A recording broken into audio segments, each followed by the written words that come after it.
സ്വർഗദൂതർക്കുടയവനേ, അവരാൽ മഹത്വപ്പെടുന്നവനേ, വന്ദനവോടെ നിനക്കു സ്തുതി, പ്രാർത്ഥനകൾ കൈക്കൊള്ളണമേ. ത്രിയേകാമേകത്രയാം ഏകദൈവവുമായുള്ള പിതൃസുത പരിശുദ്ധാത്മാവാം സത്യപരനേ.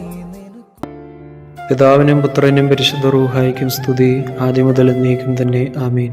കർത്താവിൽ പ്രിയരെ, പരിശുദ്ധവും രക്ഷാകരമായ വലിയ നോമ്പിൻ്റെ 4-ാം ഞായറാഴ്ച കനാന്യ സ്ത്രീയുടെ വിശ്വാസം മൂലം അവളുടെ മകൾക്ക് യേശു തമ്പുരാൻ സൗഖ്യം നൽകുന്നതിനെ നാം ഓർക്കുന്നു. വായിച്ചു കേൾക്കുന്ന വിശുദ്ധ എവൻഗേലിയോൻ ഭാഗം വിശുദ്ധ മത്തായി ശ്ലീഹ എഴുതിയ സുവിശേഷം 15-ാം അധ്യായം 21 മുതലുള്ള വാക്യങ്ങൾ. ഈ വേദഭാഗത്തിൽ ആ കനാന്യ സ്ത്രീ 3 പ്രാവശ്യമാണ് യേശു തമ്പുരാനെ കർത്താവേ എന്ന് വിളിച്ചുകൊണ്ട് സമീപിക്കുന്നത്. കർത്താവേ എന്ന് വിളിച്ചുകൊണ്ട് തൻ്റെ അപേക്ഷകൾ സമർപ്പിക്കുമ്പോൾ ആ വിശ്വാസത്തിൽ 3 പ്രത്യേകതകൾ നമുക്ക് കാണുവാൻ സാധിക്കും. ഒന്നാമതായി 22-ാം വാക്യം, കർത്താവേ ദാവീദ് പുത്ര എന്നോട് കരുണ തോന്നണമേ. ആ സ്ത്രീക്ക് വ്യക്തമായ ബോധ്യമുണ്ട് യേശുക്രിസ്തു ആരാണെന്ന്, യേശുക്രിസ്തുവിൻ്റെ ഐഡൻറ്റിറ്റി എന്തുവാണ്. നമ്മുടെ വിശ്വാസ ജീവിതത്തിലും നാം വിളിച്ചപേക്ഷിക്കുന്ന ദൈവം ആരാണെന്നുള്ള ഒരു തികഞ്ഞ ബോധ്യം നമുക്കുണ്ടാവണം. രണ്ടാമതായി വീണ്ടും അവൾ യേശു തമ്പുരാന്റെ സന്നിധിയിൽ കർത്താവെ എന്നെ സഹായിക്കണമേ എന്ന് പറഞ്ഞ് അവനെ നമസ്കരിച്ചു. അവളുടെ വിശ്വാസ ജീവിതം അവളെ ദൈവസന്നിധിയിലേക്ക് നമസ്കരിക്കുവാൻ തക്കവണ്ണം പ്രേരിപ്പിച്ചു. നമ്മുടെ വിശ്വാസ ജീവിതവും നമ്മളെ ആരാധനയിലേക്ക് നമ്മളെ നയിക്കുന്ന ഒരു വിശ്വാസമായിരിക്കണം.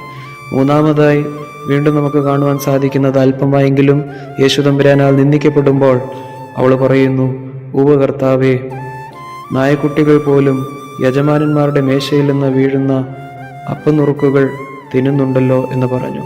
മൂന്നാമതായി കർത്താവെ എന്ന് വിളിച്ച് വിശ്വാസം ഉറപ്പിക്കുമ്പോൾ ഒരു ഏറ്റുപറച്ചിലിൻ്റെ അനുഭവം ആ സ്ത്രീ അവിടെ പ്രകടമാക്കുന്നുണ്ട്. അങ്ങനെ നമ്മുടെ ജീവിതത്തിലും നമ്മുടെ വിശ്വാസം മൂലം ഒരു ഏറ്റുപറച്ചിലിൻ്റെ കൗദാശികമായ അനുഭവം ഉണ്ടാകണം. അങ്ങനെ ഈ കനാന്യ സ്ത്രീയുടെ വിശ്വാസത്തിൻ്റെ സാദൃശ്യത്തിൽ ദൈവം ആരാണെന്നുള്ളൊരു തികഞ്ഞ ബോധ്യം, രണ്ടാമതായി ആ വിശ്വാസം മൂലം നമ്മെ ആരാധിക്കുന്ന ഒരു വ്യക്തിയായി മാറ്റുന്ന വിശ്വാസ ജീവിതവും, മൂന്നാമതായി കൗദാശികമായി ഏറ്റുപറയുന്നതിൻ്റെ ഒരു അനുഭവവും ആ വിശ്വാസം മൂലം നമുക്കുണ്ടാവണം. ആയതിനായി ദൈവത്തിൻ്റെ പരിശുദ്ധാത്മാവ് നമ്മെ സഹായിക്കട്ടെ എന്ന് പ്രാർത്ഥിച്ചുകൊണ്ട് എൻ്റെ വാക്കുകളിൽ നിന്ന് വിരമിക്കുന്നു. ദൈവം ഇവരെയും വാഴ്ത്തി അനുഗ്രഹിക്കട്ടെ.